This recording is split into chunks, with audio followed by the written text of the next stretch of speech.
Roots of ഗ്രാമറിലേക്ക് എല്ലാവർക്കും സ്വാഗതം. നമ്മൾ ഇന്ന് പഠിക്കുന്നത് പാസ്റ്റ് ടെൻസ് ആണ്. പ്രസൻറ്റ് ടെൻസ് 4 ഡിവിഷൻസ് കഴിഞ്ഞു. അടുത്തത് പാസ്റ്റ് ആണ്. പാസ്റ്റിനും പ്രസൻറ്റ് പോലെ തന്നെ 4 ഡിവിഷൻസ് ഉണ്ട്. ഒന്നാമത്തേത് സിമ്പിൾ പാസ്റ്റ് ടെൻസ് ആണ്.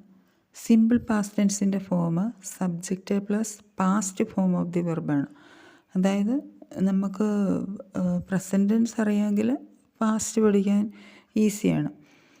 ഇനി സിമ്പിൾ പാസ്റ്റിൽ സാധാരണ ഉപയോഗിക്കാറ് പാസ്റ്റിൽ നടന്ന ഒരു ശീലം പറയുന്നതിനോ അല്ലെങ്കിൽ പാസ്റ്റിൽ നടന്ന ഒരു സംഭവം പറയുന്നതിനോ വേണ്ടിയിട്ടുമാണ് ഈ സിമ്പിൾ പാസ്റ്റ് ഉപയോഗിക്കുന്നത്. ഫോർ എക്സാമ്പിൾ, ഒരു ശീലം, കഴിഞ്ഞ കാലത്ത് നടന്നൊരു ശീലമാണെങ്കിൽ അതിന് example my father spend an hour for prayer every day. അതായത് നേരത്തെ മൈ ഫാദർ പ്രെയറിന് വേണ്ടിയിട്ടും റെഗുലറായിട്ട് 1 മണിക്കൂർ ഉപയോഗിച്ചിരുന്നു, എല്ലാ ദിവസവും ഉപയോഗിച്ചിരുന്നു അല്ലെങ്കിൽ ചിലവഴിച്ചിരുന്നു. ഇപ്പം അതില്ല, കഴിഞ്ഞ കാലത്തുണ്ടായിരുന്നു. ആ രീതിയിലുള്ള സംഭവങ്ങൾ പറയാനാണ് സിമ്പിൾ പാസ്റ്റ് ഉപയോഗിക്കുന്നത്. പിന്നെ മുമ്പ് നടന്ന ഒരു കാര്യം പറയുന്നതിന് വേണ്ടിയിട്ടും സിമ്പിൾ പാസ്റ്റ് ഉപയോഗിക്കുന്നു. My father left for Madras yesterday. അതുപോലെ we came back an hour ago. അപ്പോൾ അത് പാസ്റ്റിൽ നടന്ന കാര്യമാണ്. അങ്ങനെയുള്ളതിന് വേണ്ടിയിട്ടുമാണ് സിമ്പിൾ പാസ്റ്റ്.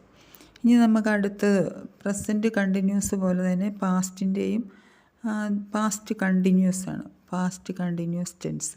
അപ്പോൾ പ്രസൻറ്റ് കണ്ടിന്യൂസിൽ subject plus is, am, are, ING form ആയിരുന്നെങ്കിൽ പാസ്റ്റ് കണ്ടിന്യൂസിൽ subject plus was or were plus ING ഫോമാണ്.